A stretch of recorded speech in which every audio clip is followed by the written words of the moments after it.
நம்ம கூட ஸ்கூலில் படிக்கும்போது கருப்பாக இருந்திருப்பாங்க.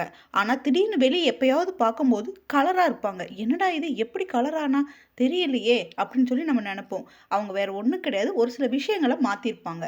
இப்போது நம்ம கலர் கொடுக்கறதுக்கு என்னென்னு பார்க்கலாம். பீட்ரூட்டு, கேரட்டு, அப்புறம் ஆம்லா, இந்த மூணையும் எடுத்துக்கோங்க. மூணையும் எடுத்து பொடி பொடியாக கட் பண்ணி வச்சுக்கோங்க. இந்த மூணு எதுக்கு அப்படின்னா நல்ல ஒயிட்னிங் கொடுக்கும். இது காலையில் வெறும் வயிற்றுல செய்ய வேண்டிய விஷயம்.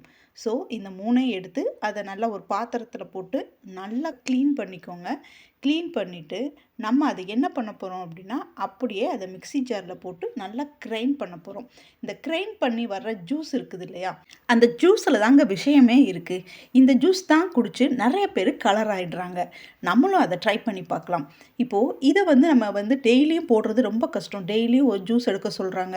நம்ம எடுக்கலாம். வேலைக்கு போகிறவங்களால அது முடியாது, காலேஜ் போகிறவங்களால அது முடியாது. ஸோ இதுக்கான சிம்பிள் ட்ரிக்ஸ் என்ன அப்படின்னா, நம்ம ஜூஸ் போட்டு வச்சுக்கிறோம். 1 வீக்ஸ்க்கு தேவையான ஜூஸை மொத்தமாக போட்டு அதை ஒரு குல்ஃபி ஜாரில் நான் போட்டு வச்சுக்கிறேன். உங்களுக்கு எந்த மோல்டர் இருக்கோ அதில் போட்டுக்கோங்க. எந்த மோல்டருமே இல்லை அப்படின்னா சின்ன சின்ன கிளாஸ் இருந்தால் அதில் கூட ஊற்றி வச்சுக்கலாம். ரெகுலராக போட முடியாதவங்க இந்த மாதிரி வீக்லி ஒன்ஸ் நம்ம போட்டு வச்சுக்கலாம். இதனால் நம்மளுக்கு டைமும் கொஞ்சம் சேவ் தான். ஆனால் ரெகுலராக போட்டால் இன்னும் பெட்ரு. பட் நம்ம முடியாததுனால நம்ம இந்த மாதிரி வீக்லி ஒன்ஸ் போட்டு வச்சுக்கிறோம். என்கிட்ட எக்ஸ்ட்ரா இருந்ததுனால நான் சாக்லேட் மோல்டரில் கூட போட்டு வச்சுருக்கிறேன். இது எதுக்கு அப்படிங்கிறத நான் லாஸ்ட்டாக உங்களுக்கு சொல்கிறேன். இப்போது நம்ம குல்ஃபியில் போட்டு வச்சுருந்தது பாருங்கள் எப்படி இருக்குன்னு. குல்ஃபி மாதிரியே இருக்குது, அப்படியே கூட சாப்பிட்லாம். ஆனால் நம்ம இதில் எந்த சுகரும் எதுவுமே ஆட் பண்ணலை இல்லையா, அதனால் சாப்பிட்றது கொஞ்சம் கஷ்டம். ஸோ நீங்கள் ஒருவேளை உங்களுக்கு சுகர் போட்டு தான் வேணும் அப்படின்னா ஒன்று கரும்பு சக்கரை போடுங்க, இல்லை அப்படின்னா ஹனி சேர்த்துக்கோங்க. இந்த 2 தான் இதில் யூஸ் பண்ணணும். ஸோ நான் எதுவும் சேர்க்கலை. அதனால் இதை நம்ம ஒரு கிளாஸில் போட்டுட்டேன். அது நல்லா மெல்ட் ஆகும் வரைக்கும் வெயிட் பண்ணணும்.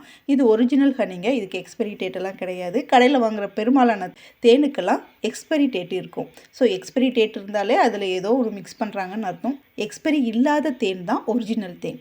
ஸோ இந்த தேனை நான் கொஞ்சம் மிக்ஸ் பண்ணிக்கிறேன். ஏன்னா வெறும் இதாக குடிக்கும்போது நம்மளுக்கு கொஞ்சம் சப்புன்னு இருக்கிற மாதிரி இருக்கும். ஸோ அதனால் கொஞ்சம் தேன் மிக்ஸ் பண்ணி நம்ம குடிக்கிறோம். இதை நம்ம ரெகுலராக எடுக்கும்போது நம்மளுடைய ஸ்கின் டோன் மாறுறதை கண்டிப்பாக நம்மளே உணர்வோம்.